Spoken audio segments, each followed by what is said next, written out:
I don't know how to turn the volume off. Because if not, it might repeat. Do I need to refresh it? So if anybody's There we go. watching, there we go. Okay, you're on. Obviously, trial and error this morning. This is the first time we're going live, so we have some adjustments to do here. So yeah, so we've been thinking about going live every week for a while, but we have not been able to commit to that. I would actually like to go live several times a week, but today we're just getting on and literally just testing it out because I didn't even know how to go live, what that looked like. I've got Michaela here. She's checking the comments. If you guys have comments, we don't even know if anybody's going to get on, but we got some stuff to talk about. But if you are watching and you have questions or you just want to say hi, then comment in the comment section. And then I've got Nikki here who's also willing to answer some questions. To start, by the way, this is Michaela. She's the newest addition to our team. She was an independent contractor for a while and was our photographer, and she has recently just gone to full-time working in the office with us. welcome, Kayla. Yeah, welcome, Kayla. We've been really happy to have her. I think this is you guys' first time seeing her, though, so just want to introduce her, and if you guys have any questions for her, you can ask them. Someone said, hey ladies from Arkansas. Someone said, I like attending lives, but it's hard to commit to attending regular scheduled lives. Good morning, looking sounds good. Hi from Texas. Good morning, everybody. Good morning. So we do kind of have an agenda for today too. Cayley's jotted down some notes of things that we're going to talk about just kind of in the meantime. Again, if you have comments, feel free to leave them. Otherwise, we do have some things we'll talk about today of kind of what is actively going on with us right now and kind of what we're looking at. So hello. Hey guys. I'm so happy people got on. I had like a whole agenda written down in case nobody got on because we did not plan to have a live, but I just wanted to test it and see how it worked. Hopefully we'll publish it also like as an actual video after we get done, if I can figure that out.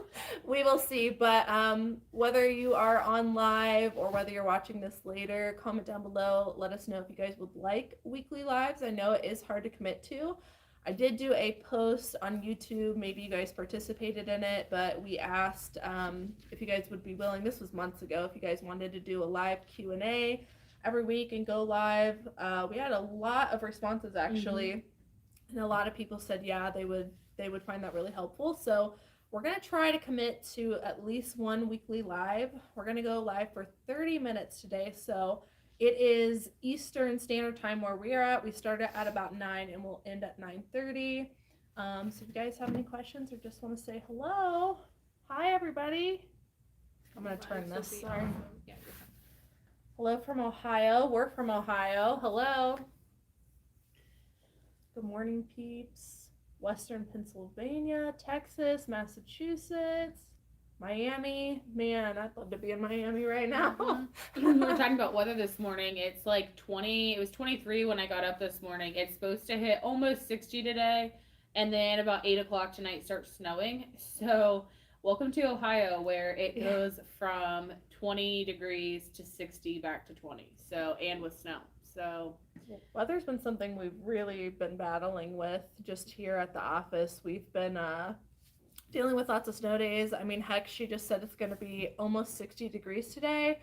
And then starting tonight into tomorrow, Saturday, we're supposed to get, 4 to 6 inches? So you just never know. So I've mentioned it in a couple of videos, but we've been just trying to adjust to snow days and getting caught up. And I think next year we'll have a better plan of how to attack that in the future, because I thought I had a plan, but I did not have a plan. Yeah. Let us know down in the comments, have you guys been having any issues getting to and from thrift stores? Hey, from Boston, Michigan. Hey guys, good morning. Oh my gosh, I'm so excited to see so many people. I really thought nobody would get on or that anybody would be up this early. Early birds. So what's new this week? You got anything to comment on? How are things going? We're doing good. We're kind of in the transition of like wintry items into summery items. So that's one thing that we've kind of been looking at changing wise. Overall, things are going pretty good. We are having a little bit more of a difficult time sourcing just because we are in that transition phase. We're trying to stay away from picking up a bunch of sweaters, coats, things like that. We were actually talking about this yesterday. I was like, I don't remember the summer to fall transition being as difficult versus, now we're looking at that like fall, winter to spring transition. We were talking about how essentially you're limiting your categories. So you add sweaters, you add jackets, you add coats, things like that. Now those are pretty much completely gone. We are still skimming in case we have some like high dollar things that people are getting rid of after the holidays, but for the most part, we're not in depth looking at those. As we said, we've got Michaela on now. She's been with us for a couple months as far as like taking on more than just photographing. So we've spent a lot of time with training her. We moved offices. That's new. I swear we're making a video on that. I know I told you guys we would. We're in a transition period. I won't say it's a mess in here, but it's not to what we're used to. Michaela's dealt with most of that. She's been, one of the things we've been doing is changing our inventory system over. So someone has a question about the inventory system. Oh, perfect timing. What is it? A behind the scenes question. What systems do you use to keep track of inventory and sales? So we do have a video up. I think we're going to do a full dedicated video about it. But we do in one of our, do you want to write that down? One of our, I'll link it in the video description down below when I post this. We have a vlog style video where we mention our new inventory system and what we're doing. I also posted about it on Instagram. If you're not over there, you can come follow me over there. It's under the same handle, Cayley, Elaine. But basically we've transitioned now to a number system. So I no longer do the alphanumeric, which means we used to have a tote that said A, and then within A was A1, A2, A3 through like 25. Now we just have a number system, which I can actually go pull. Here, I'll go pull then. You wanna talk about it? Yeah. So originally, when we started, we had like A1, AA1, AA1, and then we kind of got confused with a lot of the totes. I would sometimes end up putting like an AA and a triple A or a single letter A, and it got a little bit more confusing, so we switched everything to just straight numbers. I don't even know what number we're on at this point, but it's like thousands. And Michaela's actually been spending time moving through those. So you'll see here, this one, I can't read it backwards. I think it's 640. 641. 641 to 660. So essentially every item now only has one number. So there's no possibility of like an AA or an AAA. It's literally just straight numbers. And that has been huge as far as like picking items, because now the totes are smaller, which is huge for us. We're not digging through 30 items. We're only digging through 15 to 20 at a time. And there's less miscommunication on where they go because it is just straight numbers. If you remember the old video we did of the old office, we had like gar totes because we had what we called like a gar room, and we had things kind of split up based on rows and split based on rooms that we had. And now that we're in more of like a warehouse style, it was definitely something that we wanted to do with getting more consistent run numbers. And we're converting other totes too. So we're converting pretty much everything to those numbers that fit within a clear poly bag, and that really helps. So Michaela does all of our shipping now. So that really helps Michaela, because when she has to go to that old inventory system, if she goes to bin A, if it's a red item, she might see 5 red items. But when she goes to the numbers system tote, then she knows that she's looking for that specific number, and there's never any question. She doesn't have to pull it out and go, is this the right thing or not, because it has a specific number. As far as how do we track that, do you want to tell them where we put the SKU so that they know where to find it on eBay? Oh, yeah. So when I go, like if I pull something to ship it, I write that SKU back down because that's no longer in its spot. So then I'll take the new batch that we're working on and assign it to a number in eBay before it's listed. Well, after it's listed, I guess. Yeah. If you have, I'm not sure if you guys are on eBay or Poshmark, let us know in the comments. Holy moly, there's a lot of comments. We'll get through this in just a second. But we use eBay for our inventory system, but you can really do that, as far as I know. Let me know in the comments down below on other platforms. I know you definitely can on eBay and Poshmark. There is a place for a custom SKU or custom label, and it's a place where your buyers don't see anything. Mm-hmm. So you can put anything within that, and then when your item sells, or if it hasn't sold, you can go back to the item, and that custom SKU is right next to your item. So you can see your SKU number. That's how we know where to pull it. So the numbers we're assigning on those bags, we're also assigning in our custom SKU on eBay or Poshmark. It's like a big rotating inventory, essentially. Yeah. When something sells, we put it back in essentially a draft of numbers that we can use when we list new things. Michaela takes those labels, puts them back on, and then puts them in eBay. So it's just like a constant revolving cycle. And then if for some reason, like, we're listing more than what we're selling that day, then we do have new totes that we can add additional numbers for. But for the most part, we're selling as much as what we're bringing in. So for the most part, we're not having to really create new totes or new labels at this time. Yeah, and I think one of her questions was also, how do you track sales? Which is essentially when the platforms have spreadsheets that you can pull, and those SKU numbers come up. So something else we put in the custom SKU besides the inventory number is we also put how much we paid for the item. So when an item sells, I can go to my sales dashboard on eBay, I can pull a spreadsheet for all my sales for the month, and it includes the custom SKUs right next to the item. So I now know how much the item sold for, but I also know how much I paid for it, and it's within that report. And you can do the same thing on Poshmark, and again, as far as I know, on other platforms as well. You want to scroll to the top, we'll start from so it says, do you still all keep your winter items on and just add your summer? Do we still keep our winter items on, or do we just add your summer items? So we sell internationally, so we keep all of our winter items on. I have never been someone who has held back items for a season, and I tend to also still source outside of a season for the reason that we sell internationally. But I will say we get a lot more picky. Like she just mentioned, you know, we might skim through the jackets and sweaters, but we know that we're not going to sell a ton of them. So we look for a lot less of the bread and butter items and more of the top notch. Like we know they're going to sell, they have a super high sell-through rate, they could sell at any time of the year. And typically, I don't know about you, but like for me, when I say like top dollar, I'm thinking I'm not going to pick it up unless I'm going to get $50 or more. Hopefully more, but $50 or more.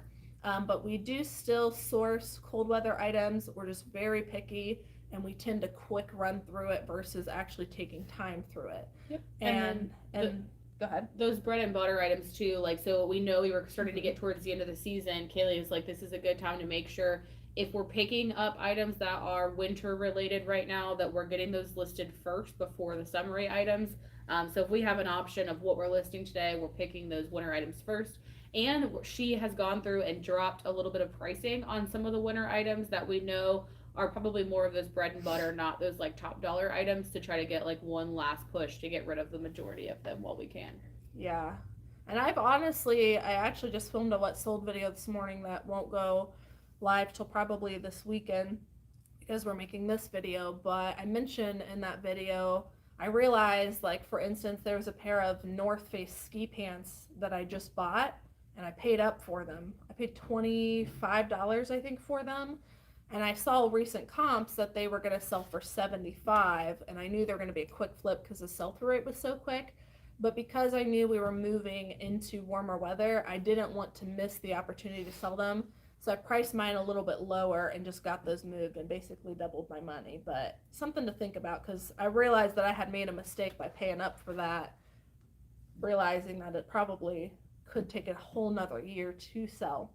And you made a good point the other day where if we are sourcing an excess number of items, you guys know we list 140 a week. Let's say for some reason we bring in 200 items this week. That'd be amazing, first of all, but 200 items. she made a good point that if we get to that point, that maybe we will pull our current season items, get those listed first, and then set aside stuff that would be closer to colder weather. And that was something I'd never really thought of before, but something I think we would do if we get to that point. But right now, everything we're bringing in, we're listing. So somebody said, how many active listings do you have? At what point were you able to go full time? So we have what, I think it's like 4,800? 4,800, yeah. We have approximately 4,800 active listings. We have all of them listed on eBay and Poshmark. We cross-posted using List Perfectly, so the same items are listed on both platforms. I want to mention that because sometimes people see our sales and they're like, whoa, but it's not all one platform, it's on two. 4,800 active listings. As far as going full-time, there are just so many things involved, like how much are the cost of goods in your area, how much you're making. It all comes down to, in your own situation, what are you actually netting, and how much do you need to afford to live. For me, I was able to go full-time once I was able to meet my means, and I didn't have employees at the time. I went full-time just myself as a sole proprietor with no help. And I do think that when you go full-time, you probably don't want to have employees, otherwise you're jumping the gun. You want to really be able to do it yourself, know the entire process before you start hiring someone and teaching them the wrong way that you're going to end up changing later. And I mean, obviously we can continuously change things, but that would be my suggestion, is when you're able to replace your income on your own without any help, Consistently, long term. Consistently. And I think we actually have a video on that I can also drop down in the description box, is how to consistently make sales on eBay. But you'll know that it's time to go full time. I would say 6 months, consistent 6-month sales of being able to meet or hopefully make more than what you need to survive.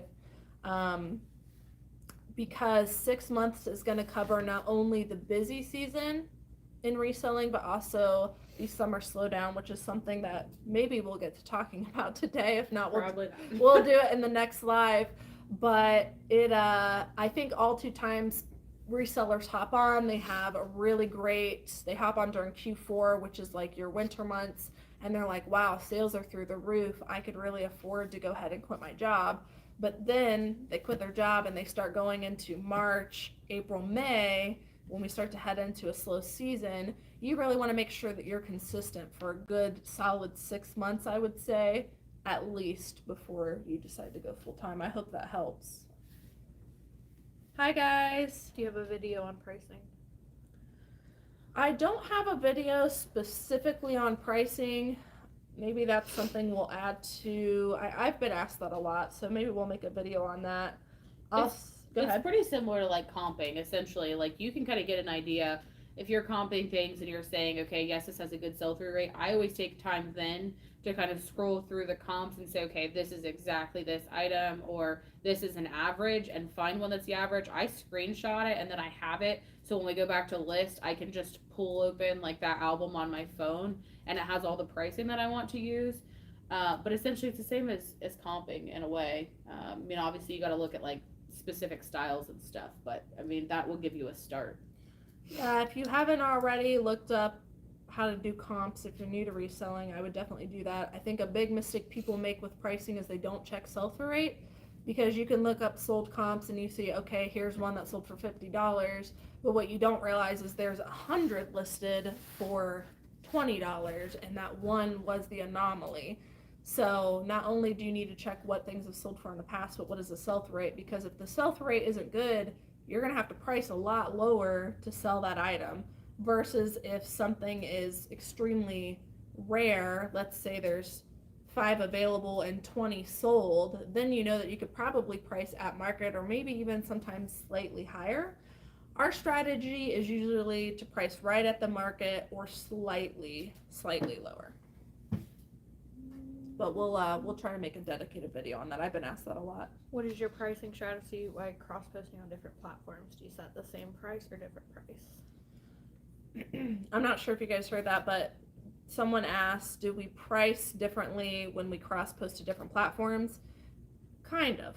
We so on eBay, we don't typically accept offers when we start an item. It's just, this is what you're getting. We'll send offers to watchers for 10% off, but that's pretty much it. We set the pricing. That's how it is. On Poshmark, you don't have a choice. You have to accept offers. So whenever I cross-post from eBay over to Poshmark, we add about $5 or $10 to account for offers. But usually when we do that, we get those offers and it ends up selling for the same price we have it listed for on eBay. Hope that makes sense. How many returns do you receive in a week/month, if any? You want to see how many we have? Yeah, so it seems, we talked about this the other day, it seems like it goes in waves. So it seems like we'll go through like months of not having really any, and then all of a sudden we'll have like a bunch. Right now it says we have 5 currently open that are in progress. I think the most I've seen at once was like 9. Now that's not necessarily on like a week or a month. That's out there pending. I don't know that I honestly keep track of how many we have in a week or how many we have in a month as far as how those go. But a lot of it ends up just coming down to like fit. People buy stuff, they try it out, it doesn't fit, they send it back. Every now and then we do make mistakes where maybe somebody finds something that we didn't. Cayley is really good as far as like her customer service mindset. It's kind of something that her and it's actually how I can't say originally bonded, but we grew up together and then worked retail together for a while. So we're both pretty big on like making sure that at the end of the day, the customers are happy. Occasionally we'll have some random ones that, customers ask if they can return because of fit or something, and we'll go ahead and accept those. But I would say probably in a month, on a bad month, probably 10 to 15 if I had to guess. That sounds about right. And then, like I said, there's months where maybe we may only see like 1 or 2. I think a lot of it depends on the season of stuff too.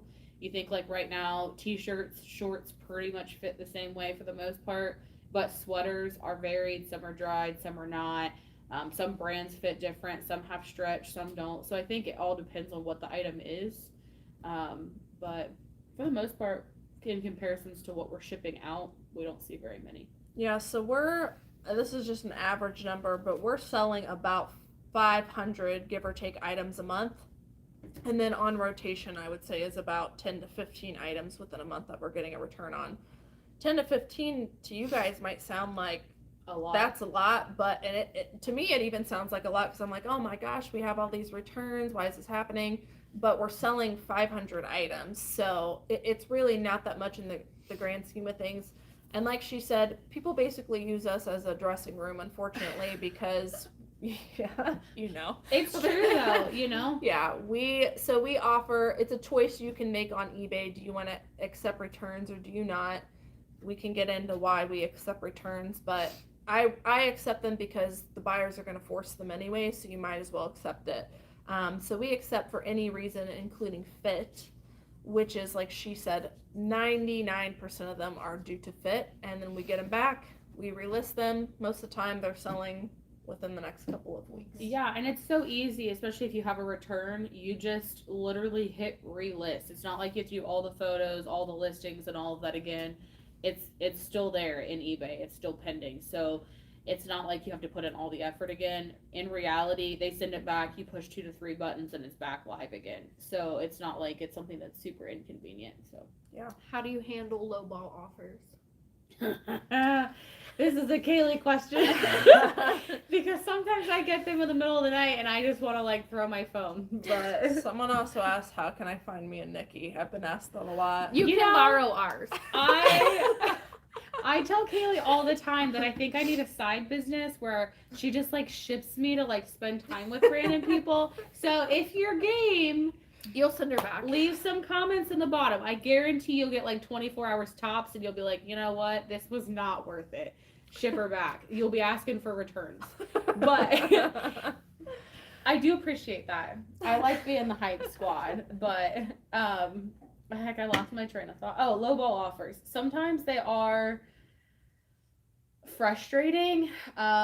We've kind of gone with the kill them with kindness theory, essentially. Yeah. We send them messages back. We're just like, no, thank you. This is lower than what we're willing to accept at this time, as like a super nice way of doing it. There does come a point though where like they start at, I don't know, say like $10, and then they're like $12, $14, $15. I'm like, nope, I'm not responding at this point. Like there comes a time where we cut them off and we're like, no, we're not gonna keep sending no. Or we'll just send them one and say like, this is the absolute lowest that we're willing to go. Take it or leave it. But for the most part, we kill them with kindness. I think people kind of pick up on the thought process, and most times after the first one, they kind of fizzle out. So here's what I'll say about lowball offers. Not to offend anyone, but a lot of people get really butthurt and let it ruin their entire day. And well, that's the only word I can say live, butthurt. Some people get really upset over lowball offers. And they let it ruin their whole day, and it's just the nature of the business. Like if I want a deal, I'm gonna ask somebody. I'm gonna get as low as I can for it. I mean, most of us resellers are like that. And the thing is, and I won't go into too much detail, but you want to.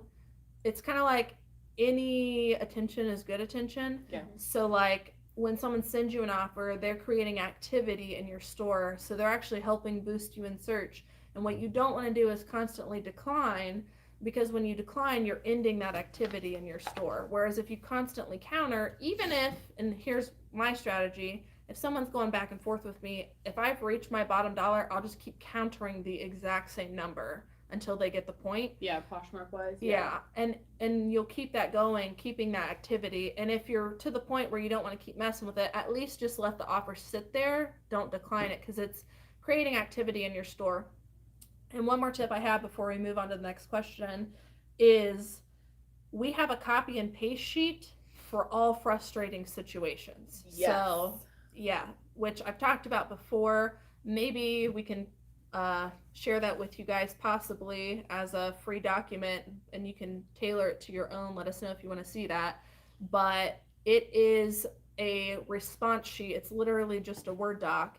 So when something happens, like a lowball offer, I literally copy and paste the exact same response, which says, thank you so much for your offer, but that's lower than I'm willing to accept at this time. Thank you, Cayley. So like, I don't even have to have pain in doing that. I can just copy and paste. Yep. What's next? Hey guys. Hey to everybody. Who pays for returns? Do you make a buyer pay for it, or do you offer free returns? Do you have 30-day returns or 60-day returns? We have 30-day returns. Right now, my store is kind of mixed between whether we have the buyer pay shipping or we pay shipping back. That is because we were testing out different things. Personally, to me, I haven't seen a big difference in either one, but I believe you have to offer, I'll have to look this up, but I believe you have to offer free returns in order to get top rated seller, and that's what most of our listings are. But the caveat to that is, even though you're paying for return shipping, you also, if you get the item back and there's something wrong with it, by offering that, you have the option to deduct them up to 50% of what the item sold for. So you get to keep some of that money to kind of offset that, which is actually, we've had to use that a lot lately. Yeah. Stuff's come back with a stain or deodorant, have to charge them. Smoke smell. I think most everything we've been able to get out, but we're charging them for us having to do that work. And then in the case where it comes back and we can't even resell it, we're able to recoup some of that money.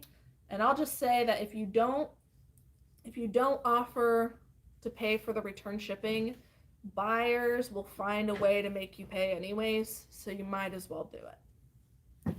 Someone said, struggling to develop a system for inventory bookkeeping. I feel like I have the selling and sourcing down, but I can't come up with a tangible something to give my accountant.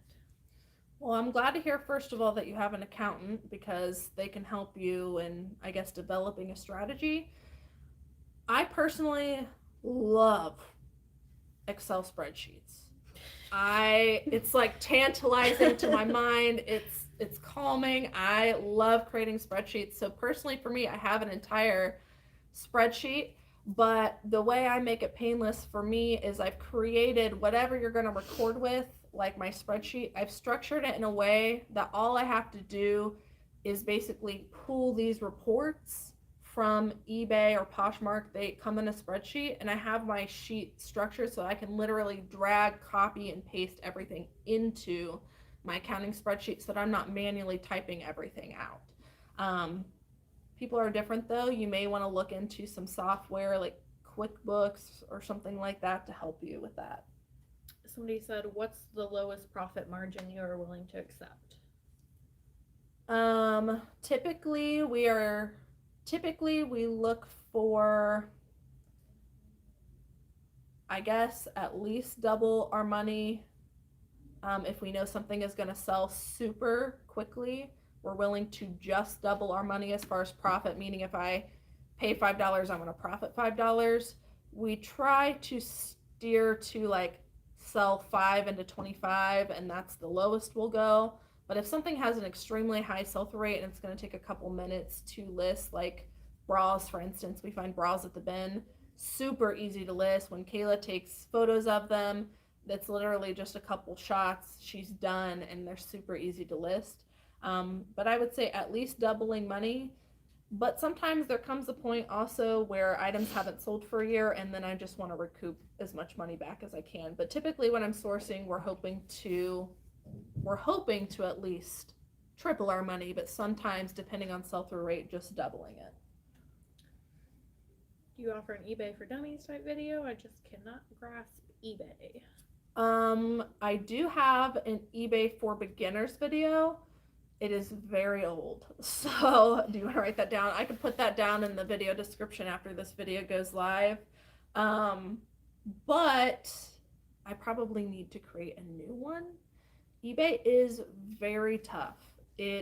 I was lucky that was the first platform I started on, so I just figured it out, and now all the other platforms seem easy. But I definitely can see if you're moving from another platform that it can be super confusing, especially when it comes to shipping. If shipping's what you're confused on, I do have a dedicated how to ship on eBay video. It is very long. It is very detailed though. So if you're interested in that, I will also put that. I'm just going to put my whole channel in the description. Hey, everybody's saying hi. Everybody's saying they're really happy that we're going live. Yeah, it's already 9:30.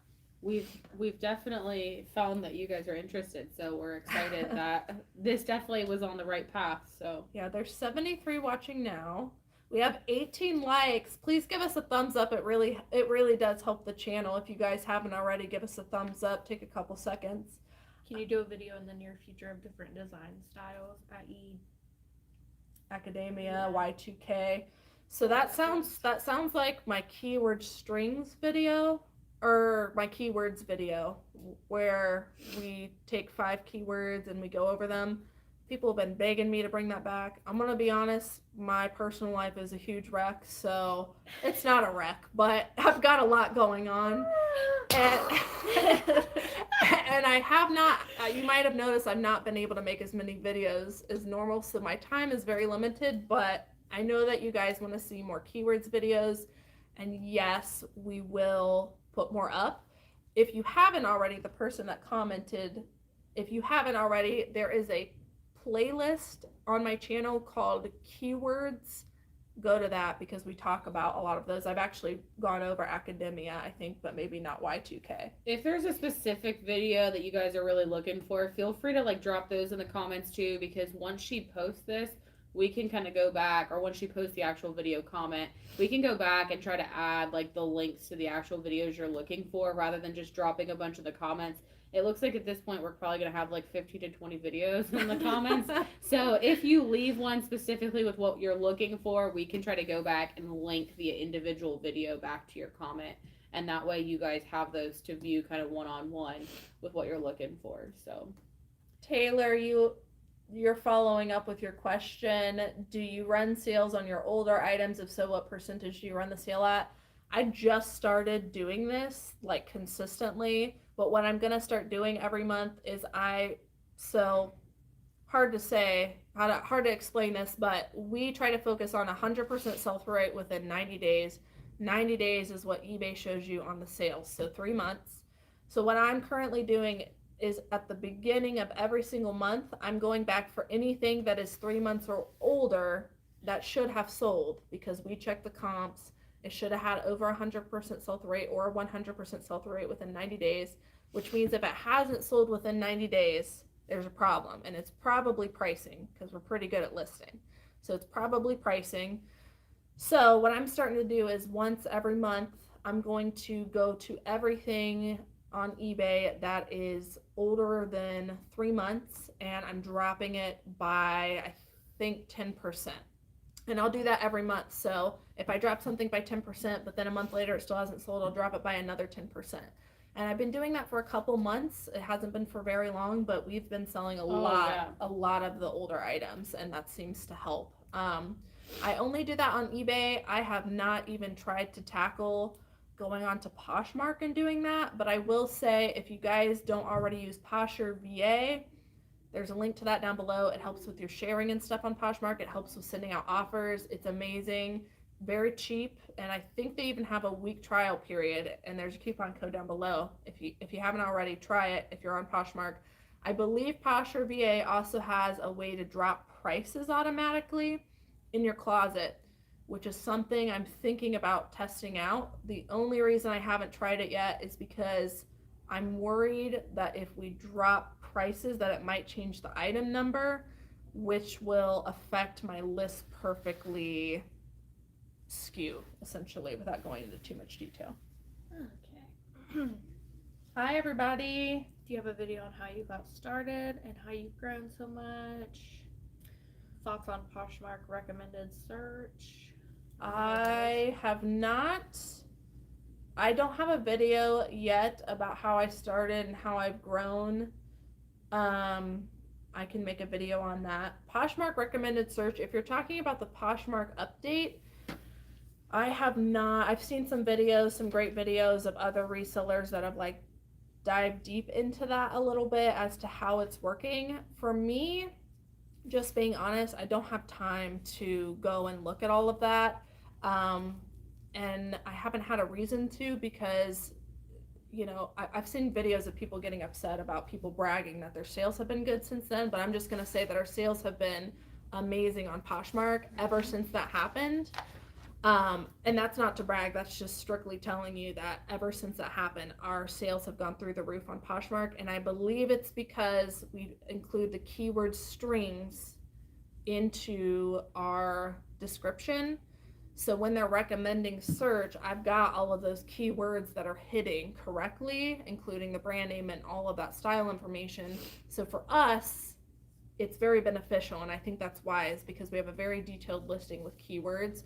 As far as like a deep dive into it, I haven't even scratched the surface of that, but there are some good videos on that so far.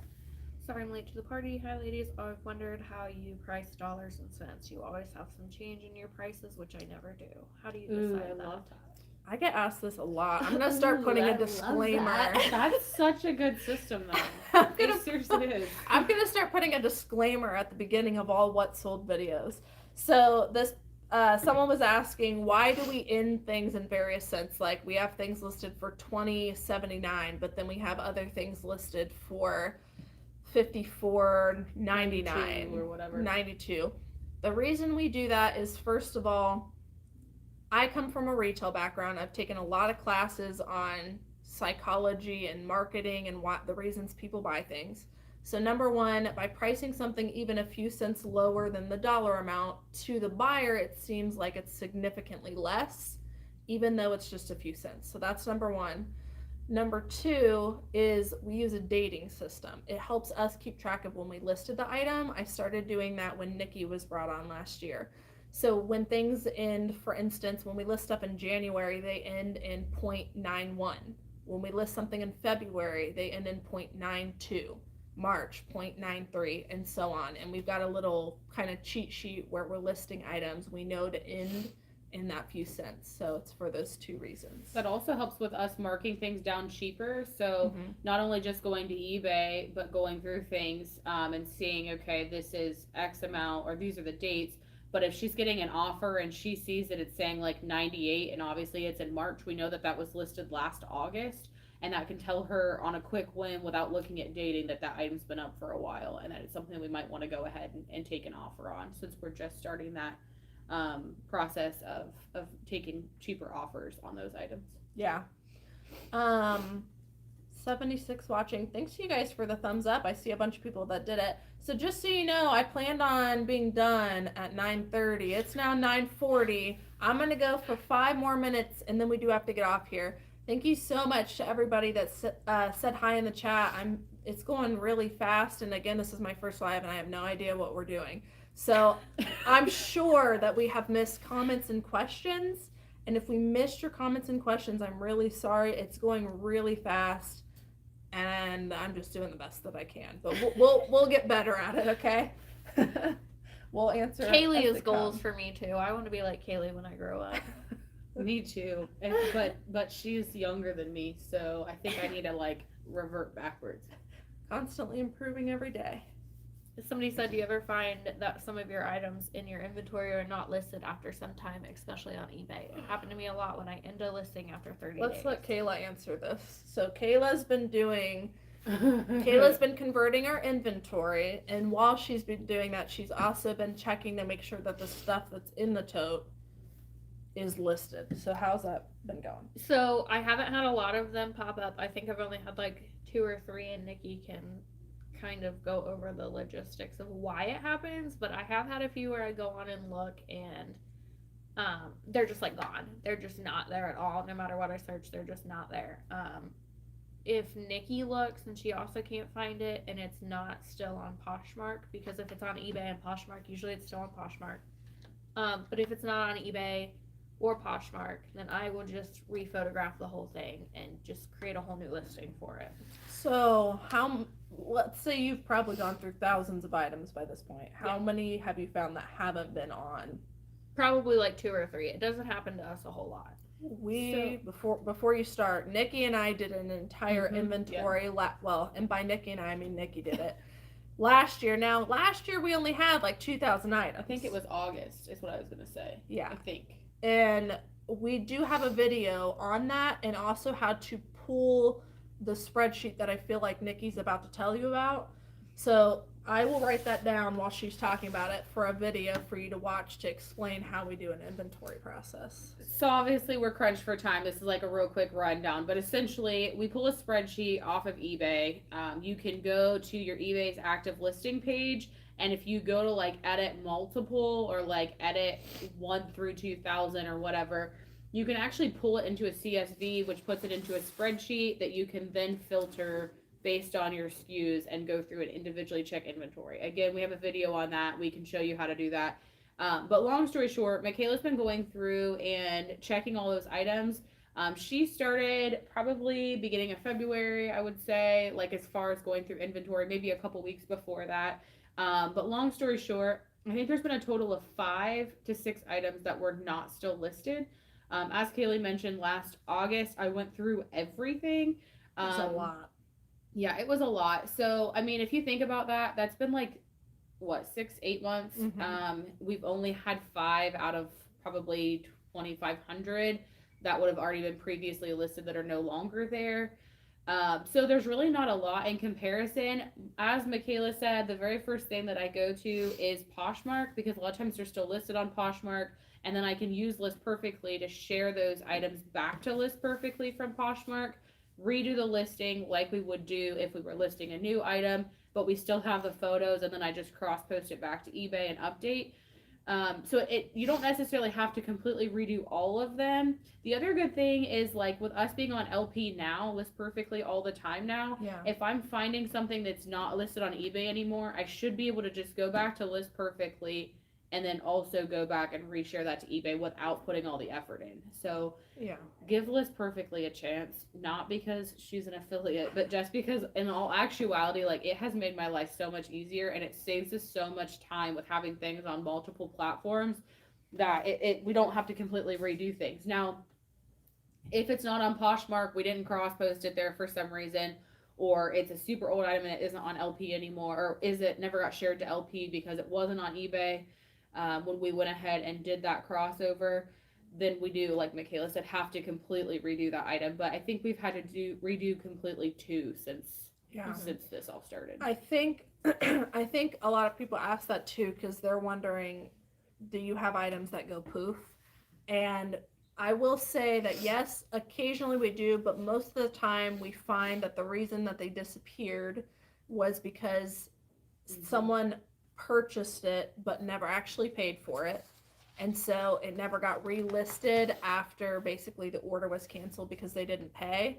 Most of the time, that is why items are going poof for me, at least. Yeah. There have been a couple that we just really couldn't figure out, but most of the time I would say if you're having issues with items just not being there, go back and see, is it an item that somebody purchased but didn't commit to actually paying for? And then eBay used to do this thing where they'd relist it for you. Right now, I can't find a way to do that. I'm having to manually relist it after the order gets canceled. I think in the new seller update, they talked about a fix for that, but right now I'm having to manually go in and relist them if somebody doesn't pay, so that might be your issue. Okay, guys, it's 9:46. Yep. Taking one more question. All right. Make it a quick one. Have to go sourcing. How many hours would you be working if you didn't have any help? Oh gosh. Is 24/7 an option? Well, so let me say that most weeks I worked we work 40 hours a week. Before I got help, I thought that I worked hard, but I wasn't working as much as I thought I was. So I was way distracted. Hiring people actually helped me stay on task, become more efficient. Because before, when I was by myself, I was like, well, I'll go get a snack, I'll list, I'll go do these other things, and then I'll list a few more items, and maybe I'll go sourcing today, but while I'm out sourcing, I'll go take a trip to Ulta. So I can't 100% say, but it seemed like I was working all the time. But now that I am an adult and I've learned to not do that, and I'm uber efficient to the point where it's probably annoying to these guys, is if I didn't have them, I would not be able to sustain the model that we're doing. I would have to change to a higher average sale price but listing less items, if that makes sense. And because I am so uber efficient and because I value my time off so much more, I would still only work 40 hours, but that's me. Somebody said you should do a live the same time weekly or bi-weekly so they can be ready with questions and can plan for it. That's the goal. The goal we'd like to get to is having something the same time every week at the exact same time of day. Yeah, and that way we can commit to it. I'm overwhelmed by you guys in such a good way. You guys are only 2,000 items, she says, you slackers. Yeah. Oh my gosh. Thank you guys so much. Yeah, so I'm going to do a poll probably soon. I kind of wanted to see how this went because, like I said, look at this. I had this whole script. I had a whole script thinking nobody would get on and talk to us. And I was like, well, at least we'll have something to talk about for 30 minutes and then we'll just post the video. But now that I see that, that these are necessary, we will try to do, it almost seems like we need to do bi-weekly. There's only 79 of you watching and I can't keep up with the comments. So I'll do a poll soon, I think, if you guys will kind of keep your eye out for that. And you can also drop it in the comments. Here's what I'm worried about. I don't know, because I've never posted live. I think that the chat may disappear on me. I don't know if I'm going to have a record of the chat. That's why I've been writing down the videos.